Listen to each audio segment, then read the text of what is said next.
3학년 학생 여러분 안녕하십니까. 이번 시간 사회 시간입니다. 사회 온라인 수업 7번째 수업을 시작하도록 하겠습니다.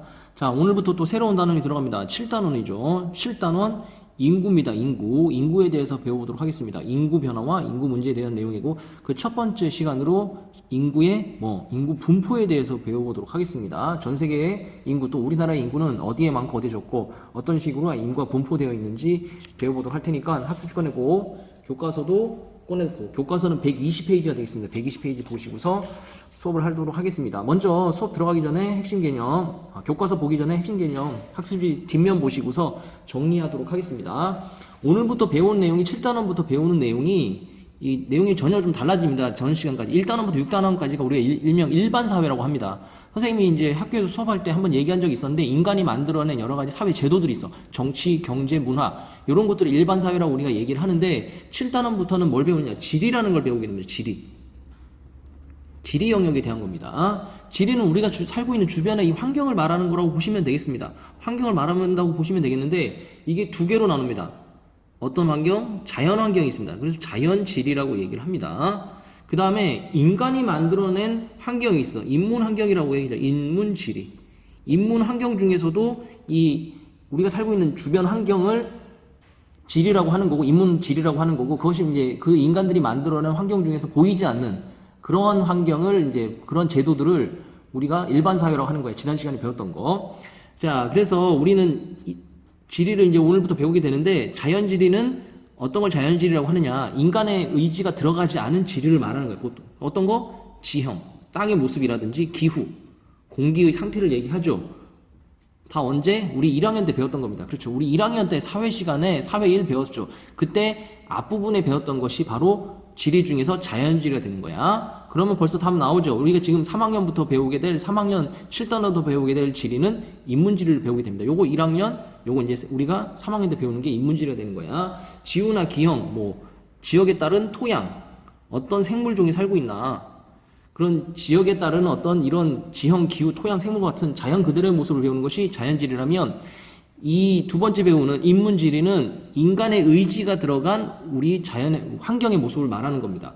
대표적으로 인구, 지역마다 인구의 어떤 특징이 있겠죠. 근데 이거는 자연 상태에서 나타나는 것이 아니라 인간의 의지에 의해서 달라질 수 있는 거지. 인구, 그 다음에 도시와 농촌.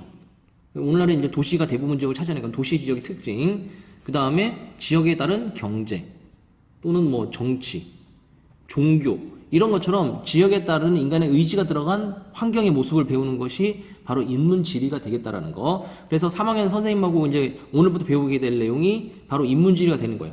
그래서 7단원부터 인구, 8단원은 도시를 배우게 되죠. 이렇게 하나씩 배워가게 됩니다. 그다음에 경제, 세계의 경제, 세계화와 관련된 그런 내용을 배우게 되는 거고, 오늘부터 이제 지리가 7단원이 되는데 7-1, 7-2, 7-3, 7-1, 2, 3 배우게 됩니다. 7-1이 오늘부터 배우는, 아까 얘기했죠. 제목이 맞죠? 인구 분포에 대해서 배우는 거야. 인구가 어떻게 분포되어 있나. 그 다음에 인구는 고정되어 있는 것이 아니죠. 이동합니다. 인구 이동이 2단원. 마지막, 오늘날 인구로 인해서 나타나는 문제. 요 세 가지를 배우면 된다라는 거. 인구 문제는 다음 시간에 배우게 되겠지만, 우리 지난 시간에 선생님이 동영상 보여줬었죠. 7단원 배우게 되겠다? 인구 문제에 대해서, 인구에 대해서 배운다고 하면서 영화 관련된 그 동영상 잠깐 한번 봤었는데, 그 영화들 보면은 다 인구 문제에 대해서 제기를 하고 있죠. 인구가 너무 많아짐으로 인해 나타나는 문제점들에 대해서, 거기에 대해서 이제 해결 방안으로서 어떤 극단적인, 영화다 보니까 아무래도 이제 극단적인 그런 상황을 전제로 해서 만들어지게 되는 거죠. 자, 그런 영화도 관련된 내용도 그때 다시 한번 얘기하도록 하겠고, 오늘은 인구 분포에 대해서 배워보도록 하겠습니다. 지리니까 세계의 지리와 우리나라의 지리 나눠서 배워보도록 하겠습니다. 먼저 세계 인구 분포입니다. 인구의 분포는 고르게 나타나진 않죠. 우리나라든 세계든 다 지역마다 차이가 벌어지게 됩니다. 이거를, 그 차이를 인구 밀도라고 합니다. 인구 밀도. 인구 밀도의 차이가 발생을 하죠. 어디에는 사람이 많고 어디에는 적고. 예를 들어서 어디에 사람이 많어? 배우게 되겠지만, 우리나라 세계에서 인구 제일 많은 나라가 중국, 그 다음에 인도, 이런 나라들이죠. 그 인도와 중국엔 사람이 많고, 또 어디 있어? 아프리카 지역이라든 건조 지역이라든 이런 데는 사막기후, 이런 데는 사람이 별로 없겠죠. 그런 것들을 사람이 많냐 적냐를 한 번에 따지는 것이 인구 밀도입니다. 인구 밀도. 인구 밀도는 1제곱킬로미터, 그러니까 가로 1km, 세로 1km의 땅 안에 인구가 몇 명이 사느냐, 그런 모습을 평균적으로 나눈 모습을 나라별로 이제 또는 도시별로 나누기도 합니다. 나타낸 것을 인구 밀도라고 합니다. 뭐 예를 들어서 우리나라 인구 밀도는 약 한 500명 정도 돼. 우리나라 인구 밀도는 한 500명. 그러니까 가로 세로 1km 안에 한 500명 정도가 산다고 하죠. 우리나라 인구 밀도는 세계적으로 높은 편입니다. 인구가 그렇게 많은 편은 아니어서 인구 한 세계 한 20위권 정도 되는 인구 수준인데 땅덩어리가 넓은 편이 아니야. 땅덩어리는 세계 한 80위권 되죠. 그러다 보니 인구 밀도가 상대적으로 높습니다. 중국이 인구 밀도가 1제곱킬로미터당 100명대입니다. 한 150명 정도 돼. 근데 우리나라가 한 500명 정도 됩니다. 그러니까 우리나라가 중국에 비해서 인구가 더 많으냐? 아니죠. 훨씬 더 적죠. 20분의 1밖에 안 돼. 30분의 1 정도밖에 안 되죠. 그럼에도 불구하고 땅덩어리는 중국이 넓기 때문에 인구 밀도가 그렇게 높진 않습니다. 중국이. 인구 밀도가 우리나라만큼 높은 나라 대표적인 인도입니다. 인도는 중국보다 땅덩어리가 훨씬 작죠. 근데 중국과 비슷한 인구를 가지고 있지. 그런데도 인도의 인구 밀도가 한 400명 가까이 됩니다. 우리나라보다는 적습니다. 그래도. 우리나라 세계적으로 인구 밀도가 좀 높은 나라고, 옆에 있는 일본 같은 경우는 우리나라보다 인구는 많습니다. 근데 땅덩어리도 넓죠. 그래서 인구가 밀도 한 350명 조금 안 됩니다. 그런 인구 밀도의 차이를 보이고 있다는 거죠. 그렇게 나타낸 것을 인구 밀도라고 한다는 거예요. 그러니까 이런 인구 밀도가 어떻게 분포하는지에 대해서 살펴보도록 하겠습니다. 자, 세계에서 인구 밀도가 높은 지역, 높은 지역이 있죠. 그 다음에 인구 밀도가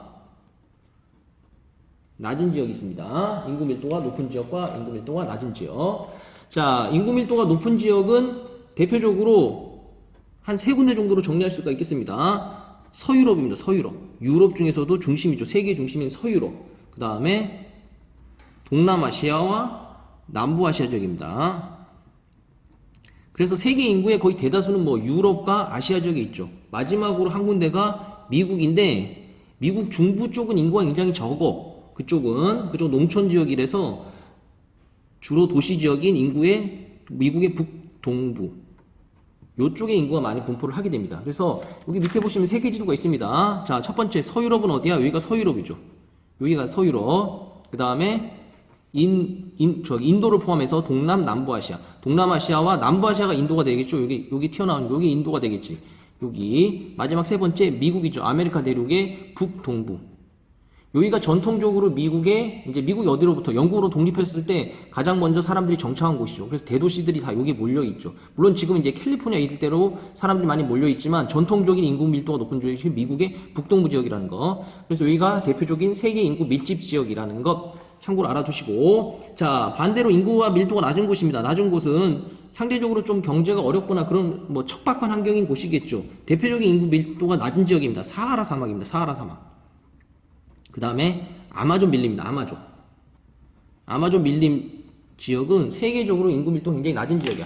구분하기 위해서 선생님이 이게 빨간 펜으로 구분을 하도록 하겠습니다. 사하라 사막은 어디냐? 여기입니다. 여기. 중부의 지역에 해당돼. 아프리카 중부 지역. 그 다음에 아마존 밀림은 여기 브라질이죠. 브라질. 남미에 있는 브라질. 요 빨간 것으로 표시한 곳이 인구 밀도가 세계에서 낮은 지역이야. 사하라 사막은 너무나 유명한 악명 높은 사막 건조 지역이죠. 그 다음에 여기 밀림 숲속에서 원주민들이 살고 있긴 하지만 산업이라든지 뭐 먹을 것도 좀 부족하고 하다 보니까 굉장히 척박한 환경이죠. 그래서 여긴 인구 밀도가 적다라는 거죠. 그래서 이런 것들을 종합을 해서 인구의 분포의 차이가 나는 요인이 있어. 인구 분포의 차이의 요인이 있습니다. 요인을 두 가지 정도로 정리할 수 있겠는데, 첫 번째가 자연적 요인입니다. 즉, 아까 얘기했죠. 자연지를 뭐라 그랬어? 인간의 의지가 들어가는 자연 그대로의 모습이라고 했죠. 즉, 인간의 의지 없이 자연 그대로의 모습이 인구가 높게 하거나 낮게 하는 요인들이 있다는 거야. 또 하나 요인은 인문 사회적 요인입니다. 인구 밀도를 높고 낮게 하는 데 있어서 자연 그대로의 요인이 아니라 인간이 만들어낸 요인이 된다는 거야. 대표적인 자연적 요인은 기후, 지형 이런 게 되겠죠. 기후는 어떤 기후가? 따뜻한 기후에 많이 살겠지. 그래서 너무 추운 지역 또는 너무 더운 지역보다는 중위도에 위치한 봄, 여름, 가을에 나타난 우리나라라든지 따뜻한 온대 기후에 인구가 많이 모여 살죠. 지형은 산지 지형이라든지 그런 지역보다는 평야가 있는 평지 지역에 사람이 당연히 모여 살겠죠. 그렇죠? 특히 이런 자연적 요인은 언제 인간의 과학이 발전하게 된 산업화 이전에 굉장히 중요성이 높았다라는 거. 반면에 인문 사회적 요인은 인간이 만들어내는 어떤 인구가 많아지게 하는 요인이 된다는 거. 대표적으로 뭐야? 일자리가 많으면 사람들이 많겠죠. 산업. 또는 살기 문화시설이 편리하다라든지 아니면 교통의 요지. 또는 교육이 발전돼 있어. 우리가 여러분들 우리 사는 데는 압구정동을 강남구라고 하죠. 일명 강남 하잖아. 강남구와 서초구를. 여기 우리 아파트값 굉장히 비쌉니다. 여기 여러분들 대부분 현대아파트 살고 있는데 굉장히 비싸죠. 비싼 이유 중에 하나가 교육열이 높아서 이쪽에 학군이 좋아서 입시 성적이 좋아서 높다는 얘기를 많이 하죠. 이 교육도 하나의 이 인구가 많아지게 만드는 요인 중에 하나가 된다라는 거. 자, 이런 인문 사회적 요인은 언제부터? 산업화 이후에 중요성이 더욱더 커지게 됐다라는 것 구분해 놓도록 합시다. 이런 차이는 산업화 이전 이후의 차이는 왜 나는 거예요? 산업화 이전은 과학기술이 발전하지 못했기 때문에 자연 그대로의 순응하고 인간이 살았어. 그러다 보니까 자연이 주는 장점이 높은 곳에 사람들이 모여 살았다는 거죠. 그러나 산업화 이후에는 인간의 기술이 발전하게 되면서 이런 상황을 기후나 지형을 극복할 수 있게 된 거야. 그래서 지형이 조금 안 좋더라도 기후가 조금 살기 좋지 않더라도 다른 요인으로서 그것을 커버하고 인구 분포가 이루어지게 된다라는 거. 자, 정리하도록 합시다. 오른쪽으로 넘어가서 우리나라의 인구 분포 살펴보도록 합시다.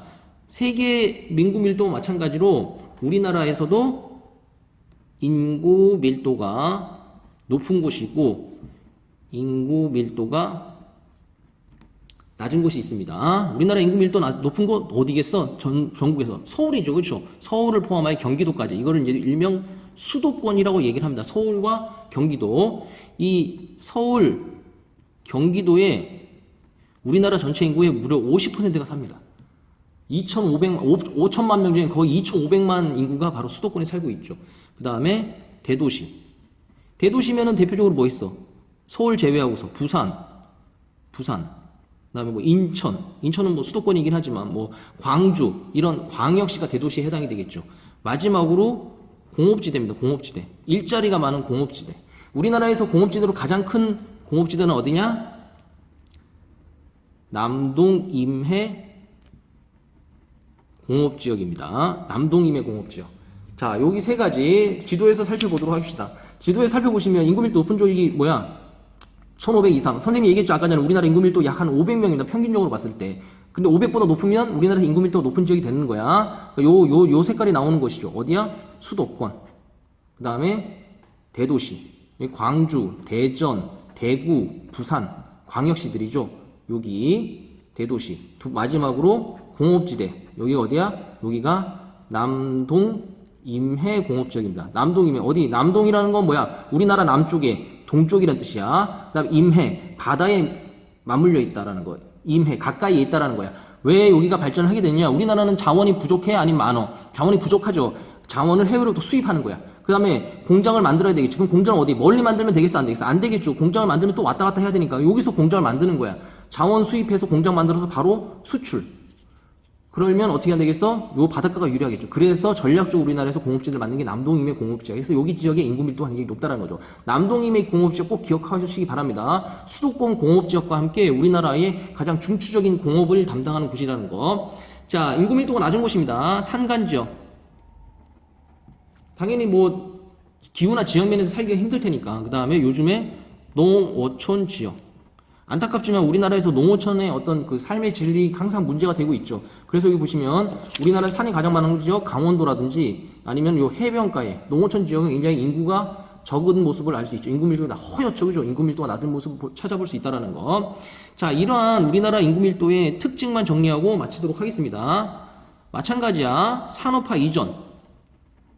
산업화 이전은 우리나라는 어떤 상황? 자연적 요인에 많이 영향을 받았겠죠. 그래서 어디가 많았어? 평야 지역이 많았습니다. 우리나라에서 가장 유명한 평야 지역은 남서부 지역이야. 일명 삼남지방이라고 하는 전라도 지역입니다. 어디야? 여기 선생님 지금 빗금씨 보면 요 지역이야. 선생님 지금 인구가 굉장히 적은데요? 라고 허옇게 돼 있죠. 여기 광주를 제외하고서는. 그렇죠. 산업화 이전에는 굉장히 많은 지역이었어. 왜냐하면 이쪽이 벼농사가 엄청 잘 됐으니까 먹을 게 굉장히 많았다는 얘기야. 그래서 일제시대 때 수탈을 많이 당했었죠. 그래서 이 지역 사람들이 도시를 찾아서 또는 일제시대 때 이 만주라든지 중국으로 이제 피난을 가게 되는 거죠. 그러면서 인구가 적어지게 되는 거죠. 그래서 우리나라가 이제 본격적으로 6.25 전쟁 거치고서 산업화를 시작을 하죠. 그래서 산업화 이후에는 아까 말한 대로 공업지역, 대도시, 그러면서 수도권과 대도시를 중심으로 한 공업지역이 가장 많은 인구가 분포하고 있는 지역이 되겠다라는 거. 이쪽에 인구안이 분포하고 있다라는 거. 자, 선생님이 좀 내용을 많이 적은 것 같은데 별 내용 없습니다. 여러분들 내가 볼 때 선생님 볼 때 여기에 3분의 2는 여러분들이 다 알고 있는 내용. 왜? 수도권 대도시 인구가 많고 농촌이나 상간역 인구가 적고 이런 거를 굳이 여러분들이 외울 필요는 없겠죠. 그죠? 그런데 선생님이 다시 한번 확인한다고 생각을 하시고 좀 이 지도 보면서 요 내용들 한 번에 싹 이해할 수 있도록 지리는 아무래도 상대적으로 우리가 뭐 시험 공부하려고 공부하는 건 아니지만 아무래도 시험에 이런 지도들이 많이 등장을 합니다. 그래서 내용을 파악하는 데서 끝나는 것이 아니라 이 지도와 관련된 지역의 어떤 특징들 잘 정리를 해 두시기 바랍니다. 자, 주요 내용은 다 확인을 했고요. 뭐 이게 전부 답니다. 뭐 더 이상 추가할 내용은 없고 그래도 교과서에 있는 탐구 문제라든지 이런 거 잠깐 보면서 전체적인 다시 정리하고 수업 마치도록 하겠습니다.